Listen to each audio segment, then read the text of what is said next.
Mental health में हर वक्त over thinking करता हूँ, चाहकर भी ब्रेन को कंट्रोल नहीं कर पाता। परेशान रहता हूँ, इस कुचक से बाहर कैसे निकलूँ। सवाल: मैं 28 साल का हूँ और पेशे से इंजीनियर हूँ। मैं हर चीज़ के बारे में बहुत ज़्यादा सोचता हूँ।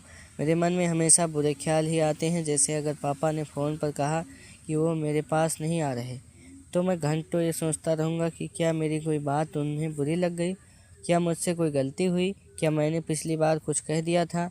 और ये हमेशा हर एक चीज़ के बारे में होता है। अगर लैंडलॉर्ड अंकल भी इस्माइल का जवाब न दे तो मेरे मन में अजीब से बुरे ख्याल आने लगते हैं कि ये मुझसे नाराज़ हैं, अब ये मुझे घर से निकाल देंगे। क्या ये सिर्फ ओवर थिंकिंग है या कुछ और? मैं इस प्रॉब्लम से कैसे बाहर निकलूं? एक्सपर्ट: डॉक्टर दोन Sharma, consultant cyclist, Ireland, UK, iris और जिब्राल्टर मेडिकल काउंसिल के मेंबर।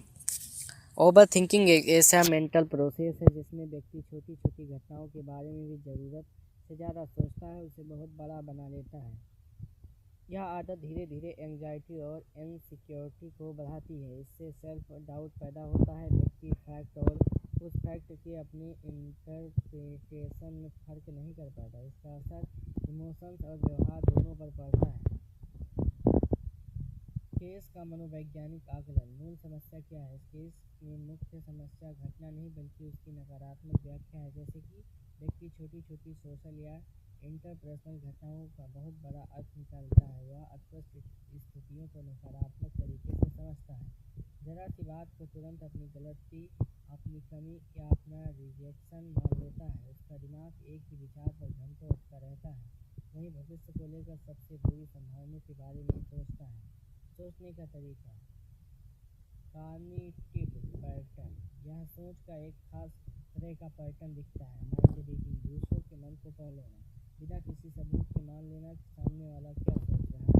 रेशनलाइजेशन: हर चीज़ को खुद से जोड़ लेना, कभी भी बुरा हो तो ये मान लेना कि ऐसा मेरी वजह से हुआ है। कैटेस्ट्रोफाइजिंग: सबसे बुरा सोचना, छोटी घटना से सीधे बड़े नतीजे पर पहुंच जाना। अब इस बात को अपने ही दिए उदाहरण से समझो। केस 1: पापा का न आना। फैक्ट: पापा मिलने नहीं आ रहे। इंटरप्रिटेशन: क्या मैंने कुछ गलत कहा? क्या वो मुझसे नाराज़ हैं? क्या मुझसे कोई गलती हो गई? यहाँ दिक्कत यह है कि दिमाग फैक्ट से सीधे सेल्फ ब्लेम पर चला जाता है। केस दूसरा: मकान मालिक ने इस्माइल का जवाब नहीं दिया। फैक्ट: उन्होंने इस्माइल के जवाब में स्माइल नहीं दी। इंटरप्रिटेशन: वो मुझसे नाराज़ हैं, अब वो मुझे घर से निकाल देंगे। यहाँ एक न्यूट्रल घटना को भी खतरे की तरह देखा जा रहा है। इसलिए बढ़ रही ओवरथिंकिंग। इवेंट: घटना समस्या नहीं, इंटरप्रिटेशन उसकी व्याख्या समस्या है। दिमाग अनिश्चितता को ग्रहण नहीं कर पाता, इसलिए जल्दी से एक नेगेटिव कहानी बना देता है। यह कहानी बार बार दोहराई जाती है, जिससे ओवरथिंकिंग बढ़ती है। ओवरथिंकिंग के संकेत: तिल का ताड़ और राई का पहाड़ बनाने से लेकर हमेशा बुरी और नेगेटिव संभावनाओं के बारे में सोचना ओवरथिंकिंग का संकेत हो सकता है। सारे संकेत नीचे ग्राफिक्स में देखें। ओवरथिंकिंग का चक्र: नीचे ग्राफिक में देखें कि किसी व्यक्ति के दिमाग में ओवरथिंकिंग का चक्र कैसे काम करता है। शुरुआत में किसी एक निगेटिव इंटरप्रिटेशन से होती है और उसे फिर डर, एंजाइटी और ओवरथिंकिंग का पूरा एक सिलसिला शुरू होने लगता है। कैसे बनता है ओवरथिंकिंग का चक्र?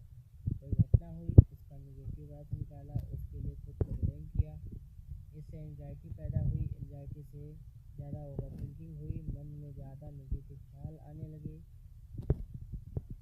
क्या मैं ओवरथिंकिंग करता हूँ? करें सेल्फ असेसमेंट। यहाँ मैं आपको एक सेल्फ असेसमेंट टेस्ट दे रहा हूँ। नीचे ग्राफिक्स में 7 सेक्शंस में कुल 21 सवाल हैं। आपको इन सवालों को ध्यान से पढ़ना और 0 से 3 के स्केल पर इसे रेट करना है। जैसे कि पहले सवाल के लिए आपका जवाब अगर कभी नहीं तो 0 नंबर दें, और अगर आपका जवाब लगभग हमेशा तो 3 नंबर दें। अंत में अपने टोटल स्कोर की एनालिसिस करें। नंबर के हिसाब से आपका इंटरप्रिटेशन भी ग्राफिक में दिया है। अगर आपका टोटल स्कोर 0 से 12 के बीच है तो आप में ओवरथिंकिंग का मामूली पैटर्न है, लेकिन अगर आपका स्कोर 37 से 54 के बीच है तो आप भी ओवरथिंकिंग का स्ट्रॉन्ग पैटर्न है। ऐसे में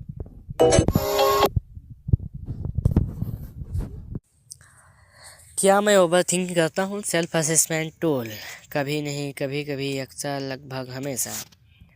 ये दिल का ताड़ बनाना। छोटी बातों को जल्दी बड़े खतरे में बदल देता हूँ। कोई जवाब ना दे तो लगता है कुछ बुरा होने वाला है, तुरंत सबसे बुरी स्थिति की कल्पना करने लगता हूँ।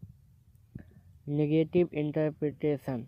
जब किसी का व्यवहार साफ ना हो मैं उसे नेगेटिव ही समझता हूँ। न्यूट्रल स्थितियों में भी रिजेक्शन या नाराज़गी दिखाई देती है। मुझे सबसे पहले कोई बुरा कारण ही सच लगता है। पर्सनलाइजेशन और सेल्फ ब्लेम। दूसरों के मूड या व्यवहार के लिए मैं खुद को जिम्मेदार मान लेता हूँ। मुझे लगता है कि शायद मेरी ही कोई गलती रही होगी। मैं अक्सर दूसरों की बातों को अपने खिलाफ ले लेता हूँ। बार बार एक ही बात दोहराना। एक ही बात को घंटों अपने मन में दोहराता रहता हूँ।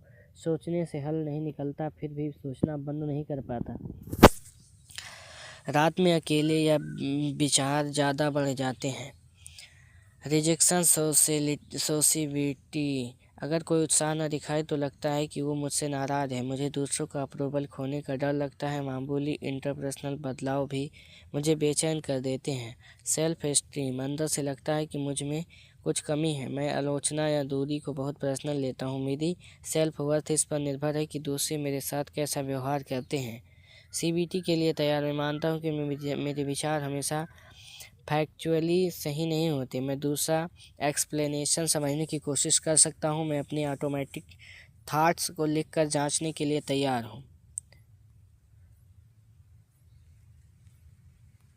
0 से 12 हल्का पैटर्न, 13 से 24 माइल्ड पैटर्न लेकिन नोटिस कर सकते हैं, 25 से 36 क्लिनिकली गंभीर पैटर्न, सीबीटी से फ़ायदा, 37 से 54 स्ट्रांग पैटर्न, स्ट्रक्चर्ड थेरेपी मददगार। सीबीटी आधारित ट्रीटमेंट प्लान। ओवरथिंकिंग से बाहर निकलने का रास्ता। ओवरथिंकिंग का लक्ष्य सोचना बंद करना नहीं है। इसका लक्ष्य है सोचने के तरीकों को बदलना ताकि व्यक्ति अपने विचारों को पहचान सके, उन्हें जांच सके और एक संतुलित सोच विकसित कर सके। ट्रीटमेंट का मकसद ऑटोमेटिक आने वाले विचार को समझना, तथ्य, फैक्ट और व्याख्या इंटरप्रिटेशन में फ़र्क करना, वैकल्पिक और संतुलित सोच विकसित करना, सबसे बुरा सोचने की आदत का ब्रेक करना। कनेक्टिविटी बिहेवियर थेरेपी सीबीटी के प्रमुख स्टेप। ट्रिगर पहचानना। हर बार जब ओवरथिंकिंग शुरू हो तो खुद से 3 सवाल पूछें। क्या हुआ? मैंने उसका क्या मतलब निकाला? मुझे कैसा महसूस हुआ? इससे दिमाग ऑटो पायलट मोड से बाहर आता है। ऑटोमेटिक थॉट पकड़ना। हाई चिंता नहीं करनी चाहिए बल्कि एकदम ठोस वाक्य लिखना है। जब मन कहे कि लोग मुझसे नाराज़ हैं तो कागज़ पर फैक्ट लिखें कि मैंने क्या गलत किया। अपनी सोच को लेबल देना। हर विचार के साथ उसकी गलती पहचाने, जैसे मैं दूसरों का दिमाग पढ़ रहा था, सच में मुझे नहीं पता। मैं इससे जबरन खुद को जोड़कर देख रहा था। इस घटना का मुझसे कोई संबंध नहीं है। सबूत की जांच करना। मन में जो विचार आए उसके लिए एक एविडेंस शीट बनाएं और लिखें, इस विचार के पक्ष में एविडेंस, इस विचार के विरोध में एविडेंस। लॉजिकल थिंकिंग से 4 स्टेप। जब मन में बुरा ख्याल आए तो खुद से कहें, मैं अभी ओवर थिंकिंग कर रहा हूँ, ये सिर्फ मेरा अनुमान है, मेरे पास पूरा प्रमाण नहीं है, मैं निष्कर्ष पर नहीं कूदूंगा। संतुलित विचार बनाना। विचार को नेगेटिव से पॉजिटिव पर नहीं ले जाना, उसे रियलिस्टिक ही रहने देना। जैसे कि सिर्फ किसी के ना आने से यह बात नहीं होता कि वह मुझसे नाराज़ है। संभावना को दोबारा आंकना। नतीजा निकालने से पहले खुद से पूछे, ये बात सच होने की संभावना कितनी है। इससे डर का आकलन करने और उसे कम करने में मदद मिलती है। प्रैक्टिकल प्रयोग करना। किसी घटना पर तुरंत निष्कर्ष न निकालें। 24 घंटे का नियम अपनाएं, 24 घंटे बाद ही नतीजे पर पहुँचे।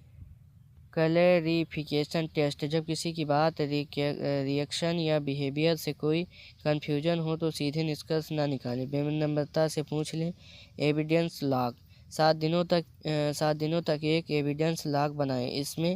उसमें रोज़ नोट करें, मैंने क्या सोचा, असल में क्या हुआ। फिर 10वां, रूमिनेशन पर कंट्रोल। एक ही थिंकिंग लूप में ना फंसे। सोचने के लिए 10 मिनट फिक्स करें, उसके बाद अपना ध्यान किसी दूसरे काम में लगाएं। नेगेटिव थिंकिंग को कैसे ब्रेक करें। जब भी मन में बुरा ख्याल आए, रुकिए, फैक्ट लिखिए, अपने विचार को पकड़िए, उसके नेगेटिव हिस्से को मार कीजिए, उसे पॉजिटिव विचार में बदलिए।